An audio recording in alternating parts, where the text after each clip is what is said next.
Saludos a todos los que hoy se conectan en nuestro canal de YouTube para recibir esta palabra de inspiración, esta palabra de revelación que transforma nuestra mente, transforma nuestros pensamientos, transforma nuestra alma. Y también esta palabra que nos inspira a seguir adelante haciendo la voluntad del Señor.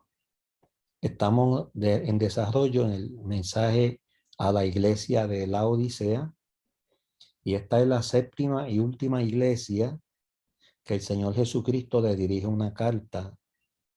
Esta revelación la recibió el apóstol Juan cuando fue desterrado a la isla de Patmos en un castigo por ser creyente, por ser de los del camino, como le llamaban a los primeros cristianos en aquel entonces.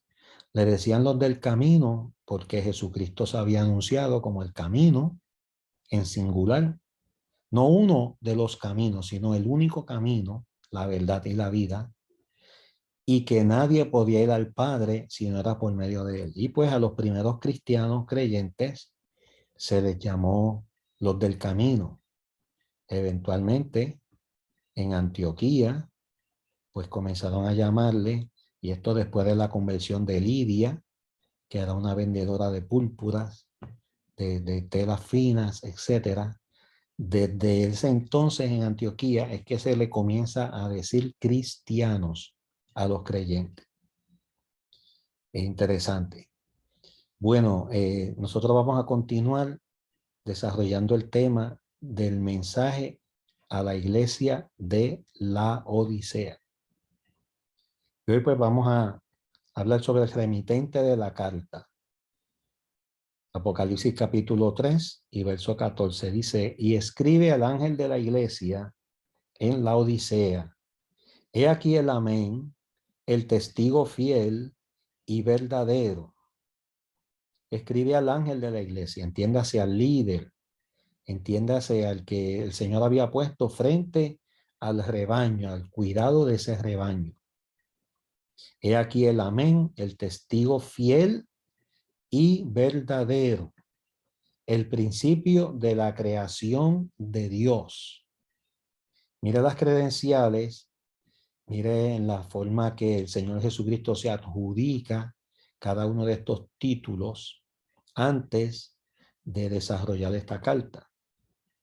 Como en ocasiones anteriores, el remitente de la carta es el mismo Señor Jesucristo, quien se vuelve a presentar con algunas de las frases con las que fue descrito, si recordamos, en el capítulo 1 de este libro de Apocalipsis, también conocido como el libro de Revelaciones, el último libro de la Biblia. La primera frase que vamos a estar considerando de este texto dice: he aquí el amén, el así sea, el testigo fiel y verdadero. Esta expresión subraya la fidelidad del Señor. Nuestro Dios es fiel, y un testigo pues es uno que da testimonio, y ese testimonio es uno fiel y verdadero. En él todas las promesas son firmes. En Jesucristo todas las promesas son inconmovibles. Él es el que garantiza todos los pactos de Dios para con el hombre. Qué importante es esto. Qué importante es esto. Jesucristo es el mediador entre Dios y los hombres, y por lo tanto es el garantizador de todos los pactos de Dios para con nosotros los hombres en esta tierra. Segunda de Corintios capítulo 1 y verso 20 dice: porque todas las promesas de Dios son en él, entiéndase, en Jesucristo, sí, y en él, amén. Todas las promesas de Dios son en Jesucristo, sí y amén. Al mismo tiempo, es el Dios de verdad, como dice Isaías capítulo 65, en el verso 16. Y esto significa que nunca miente. Y esto también significa que no se equivoca. Amén. En este sentido, debemos relacionar esta expresión con la frase usada frecuentemente por el Señor en los evangelios. De cierto os digo, que literalmente sería amén, amén, o en verdad os digo. Complementando lo anterior, Cristo, que lo que significa el nombre de Cristo es el ungido. El ungido es el testigo fiel y el testigo verdadero, como se establece en el capítulo 1 de Apocalipsis, verso 5. Él hace exactamente lo que ha prometido y sostiene la verdad de Dios hasta el fin, sin importarle las consecuencias. Y qué importante nosotros mantenernos en la verdad. Y en muchas ocasiones nos vemos tentados a salir de la verdad por temor a afectarnos negativamente. Y eso es por temor a consecuencias negativas.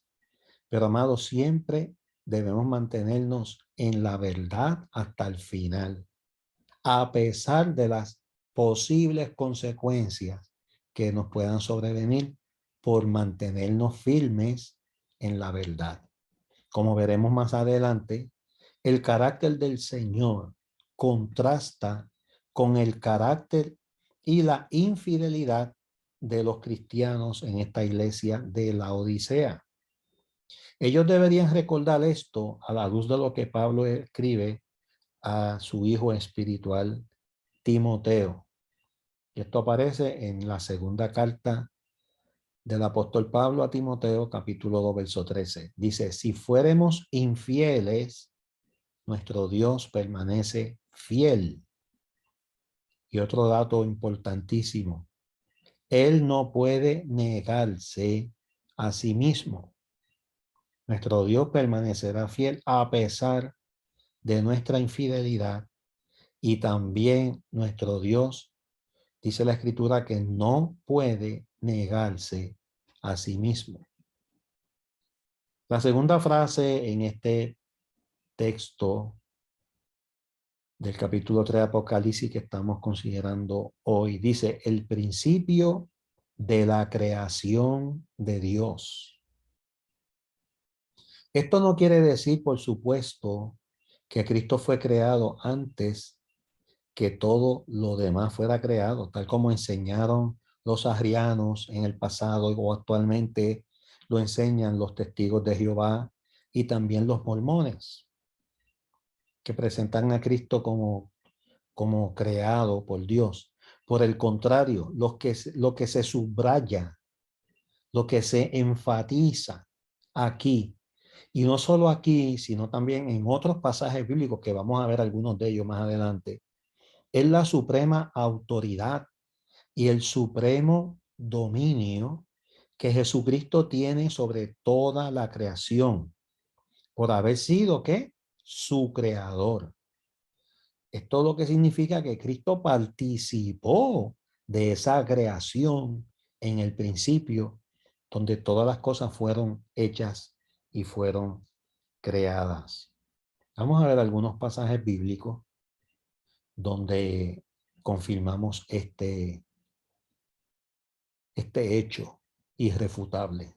Juan capítulo 1, verso 3 dice, todas las cosas por él fueron hechas.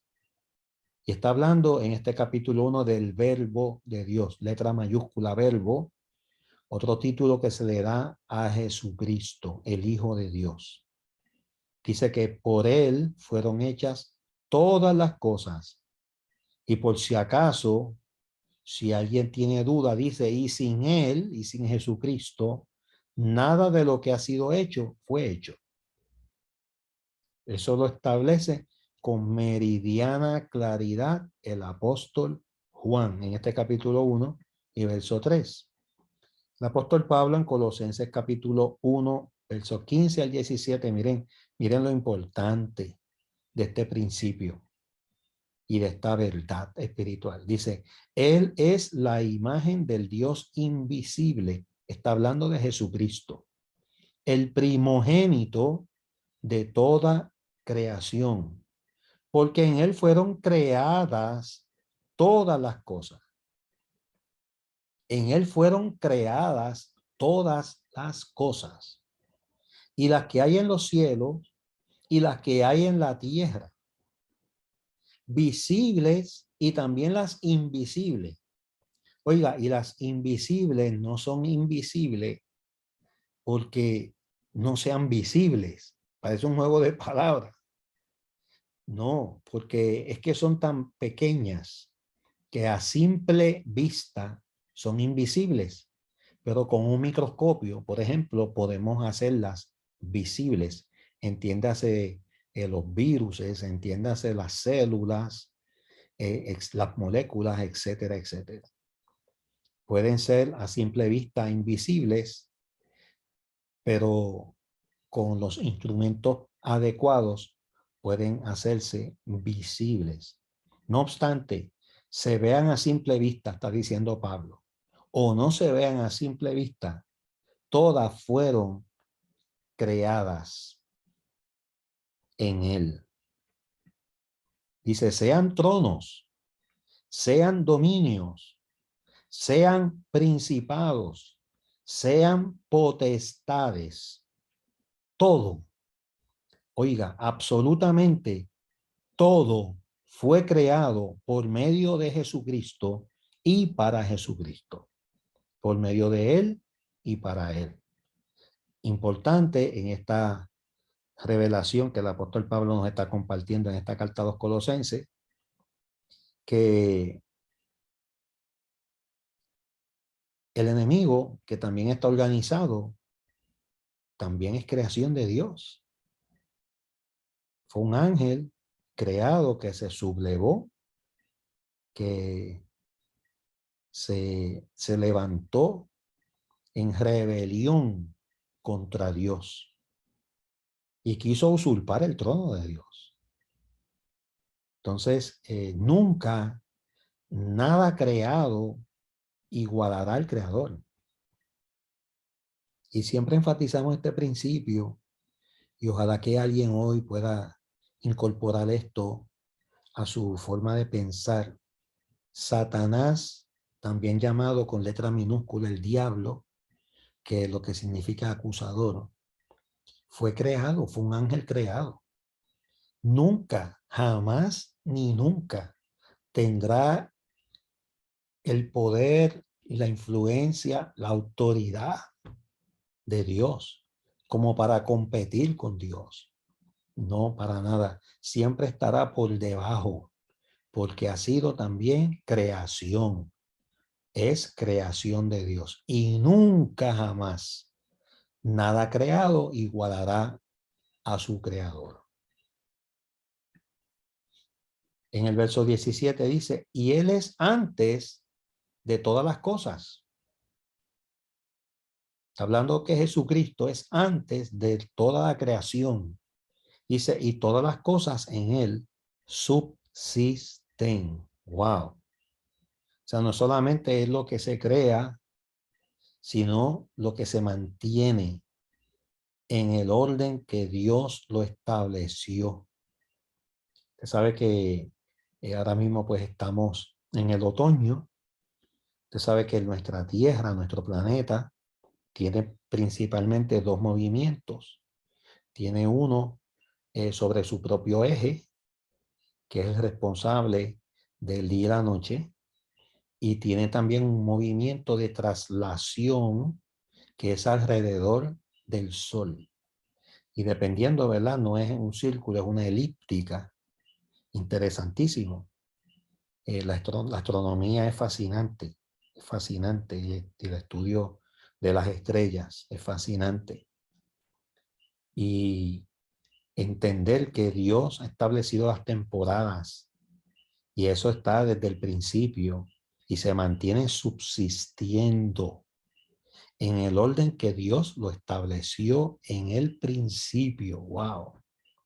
Por eso tenemos invierno, por eso tenemos primavera, verano y otoño. O sea, no es que solamente las cosas fueron creadas, sino que las cosas en él también subsisten. Tal es el poder majestuoso de nuestro Dios. Y aquí se está incluyendo la persona de Jesucristo, su Hijo. En Hebreos capítulo 1 y verso 2 nos dice la Escritura, en estos últimos días nos ha hablado por el Hijo. Está hablando de estos postreros días que estamos viviendo. Dice, a quien constituyó heredero de todo y por quien asimismo hizo el universo. Y por quien asimismo hizo el universo. En el libro de Apocalipsis debemos entender la palabra principio como un título divino idéntico a el primero y el último que se utiliza en Apocalipsis 21:6 y 22, verso 13. Es un título divino, dice Apocalipsis 21, verso 6, y me dijo, hecho está, yo soy el alfa y la omega, yo soy el principio y el fin. Recordemos que alfa es la primera letra del alfabeto griego y omega es la última. Y cuando habla en sentido figurado, que es el alfa y el omega, está diciendo que él es el principio y también él es el fin. Y en Apocalipsis, el verso 6, continúa en desarrollo. Esta revelación dice, el que tuviere sed, yo le daré gratuitamente de la fuente del agua de la vida. Más adelante en el capítulo 22, verso 13, vuelve y repite, yo soy el alfa y la omega, vuelve y usa la palabra o el título del principio y el fin, y ahora añade el primero y el último. Y esto es un principio del reino de Dios. Jesucristo es el primero, el primogénito y el primero en todo. Y esto es tan importante entenderlo, porque cada vez que tú estudias la Biblia, estudias la palabra de Dios y ves algo que se cumplió en Jesucristo, el Hijo de Dios, ten la certeza de que lo mismo se cumplirá en el resto del cuerpo místico de Cristo, que es la iglesia. Y algo espectacular que está por ocurrir en cualquier momento es la resurrección de todos los que duermen en Cristo Jesús. Oh, yo he soñado con ese evento, con ese momento trascendental, donde nos volveremos a reunir con familiares, con seres queridos, hermanos en la fe, que han sido también parte de la familia en la fe. Porque si se cumplió en Jesucristo, se va a cumplir en el resto del cuerpo. Esa es la garantía, esa es la seguridad, la confianza, la convicción, la certeza que tenemos de que se cumplirá en el resto del cuerpo, que es la iglesia.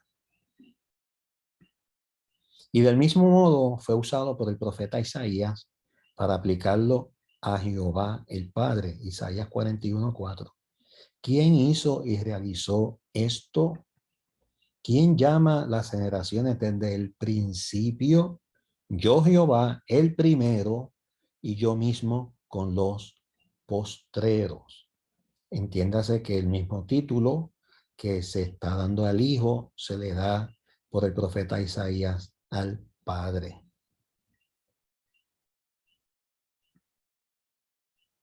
Isaías 44, verso 6 dice, así dice Jehová, Rey de Israel, y su Redentor Jehová de los ejércitos, vuelve y utiliza el título de que es el primero y el último. Dice, yo soy el primero y yo soy el postrero, y fuera de mí no hay Dios.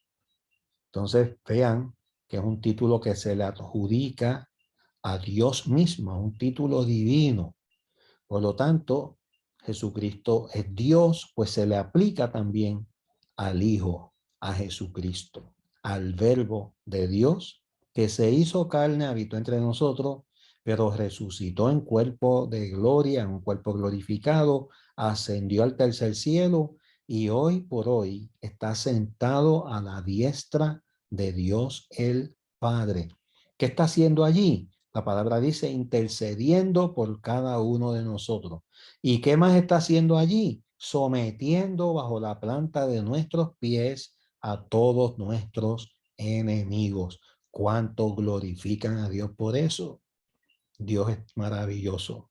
Dios es extraordinario. Gloria al Señor. Isaías 48:12 también dice, óyeme, Jacob y tú Israel, a quien llamé, yo mismo, yo el primero, yo también el postrero.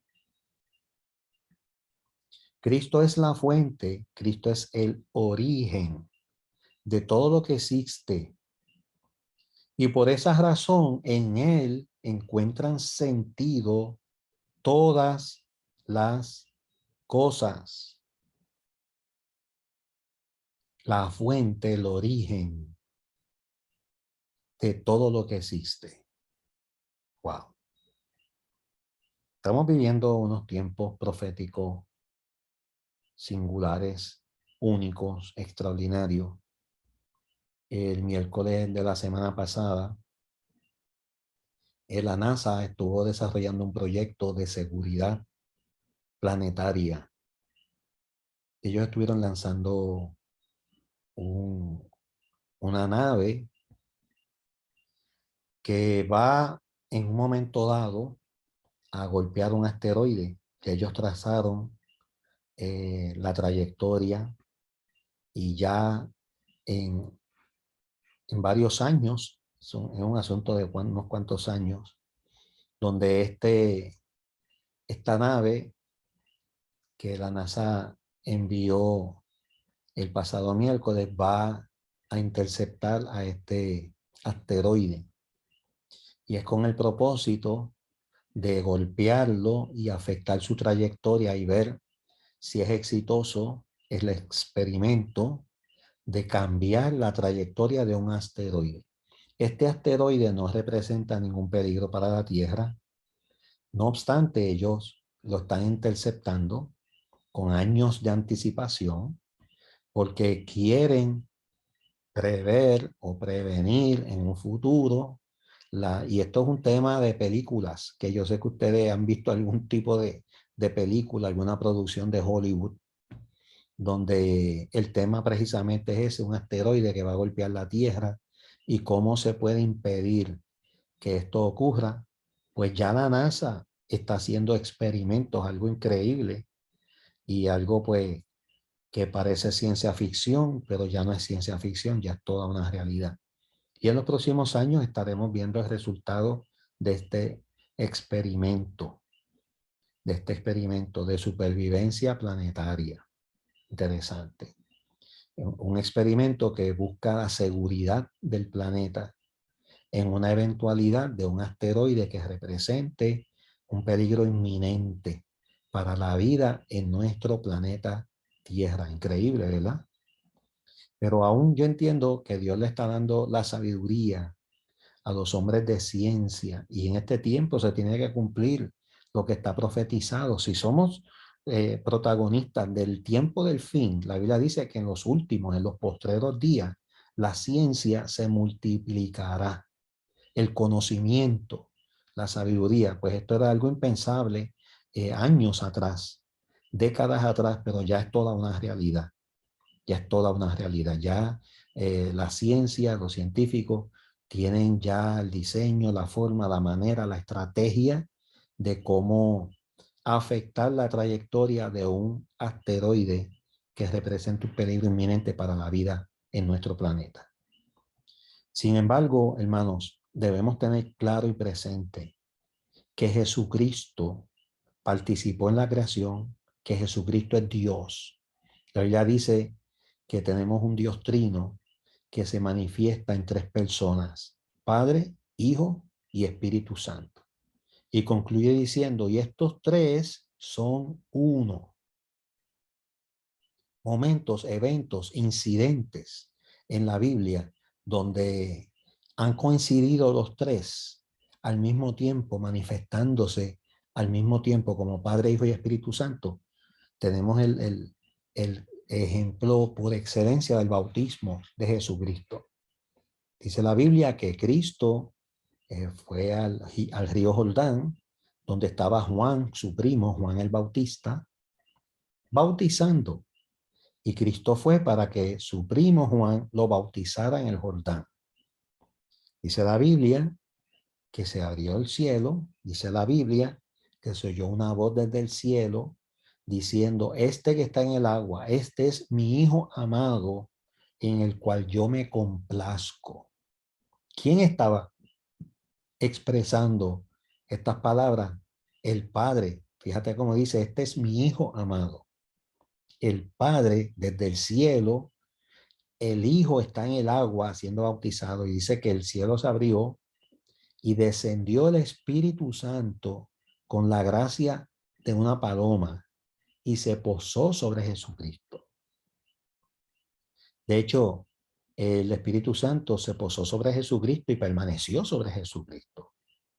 Y esa era una de las señales que Juan el Bautista había recibido de parte de Dios, sobre el cual descendiera el Espíritu Santo y permaneciera. No era que iba a descender y se iba a ir, sino que iba a permanecer.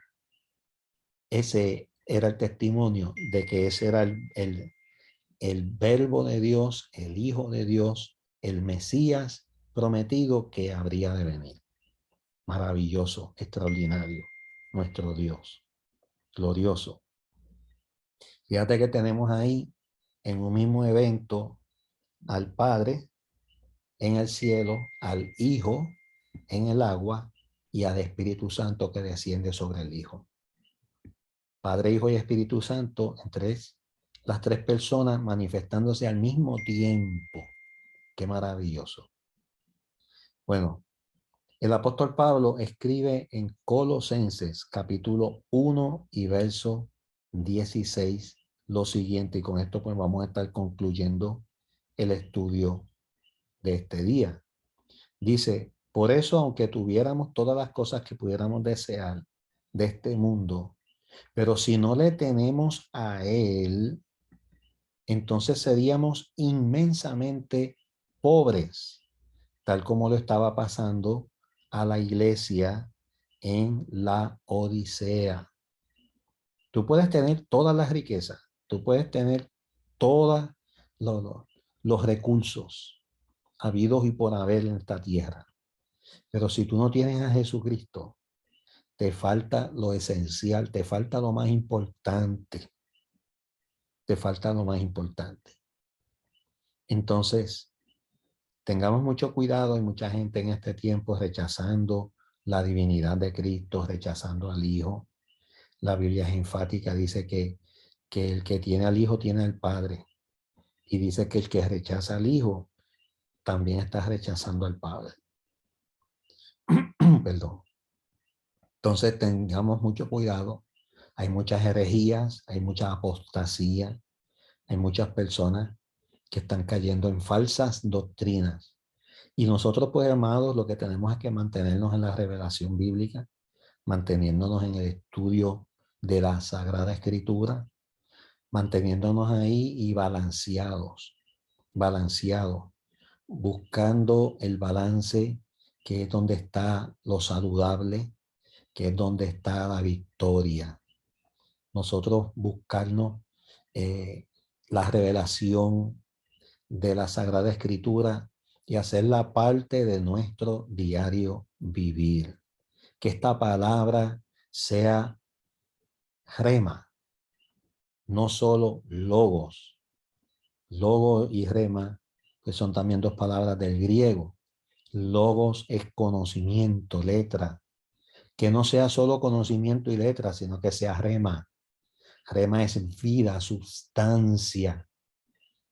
Rema, esa experiencia, que sea la norma, que sea nuestra vida, una vida de obediencia, una vida sujeta a Dios y a su santa y bendita palabra, porque ahí es que está la victoria. Ahí es que está la victoria, hermanos, manteniéndonos balanceados en el centro, sin desviarnos a la izquierda ni a la derecha del centro de su soberana voluntad. De esta forma vamos a concluir el estudio de esta hora.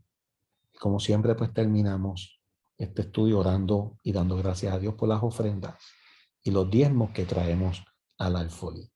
¿Por qué lo hacemos? Porque la palabra de Dios dice que nunca nos presentemos delante de Él con las manos vacías. La palabra del Señor nos dice que es la voluntad, es el deseo de Dios, bendecirnos, y dando es como recibimos. Dando es como recibimos. El hombre carnal no entiende esto, pero los que hemos puesto esto en práctica sabemos y hemos descubierto esta revelación de vida que rige, normaliza, gobierna, dirige nuestras vidas espirituales. Señor, por eso te damos a ti gracias, te damos honor. Recibe nuestras ofrendas que hoy traemos con gozo, con alegría, al alfolí. Permite, Señor, que estas ofrendas y también estos diezmos que consagramos en esta semana suban como loor fragante delante de tu presencia. Como tu palabra dice que subió la ofrenda de Abel y que fue acepta, que fue agradable para ti. Señor, gracias porque, como dice Salomón, de lo recibido de tu mano te damos. A ti damos la gloria y la honra en el nombre maravilloso de Jesucristo, nuestro Señor y Salvador. Amén y amén. Bueno, y de esta forma vamos a concluir la grabación del día de hoy.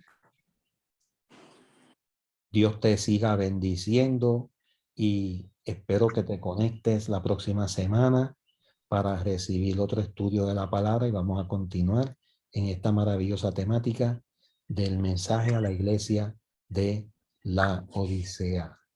Dios te bendiga, cerramos la grabación y seguimos con la transmisión en vivo.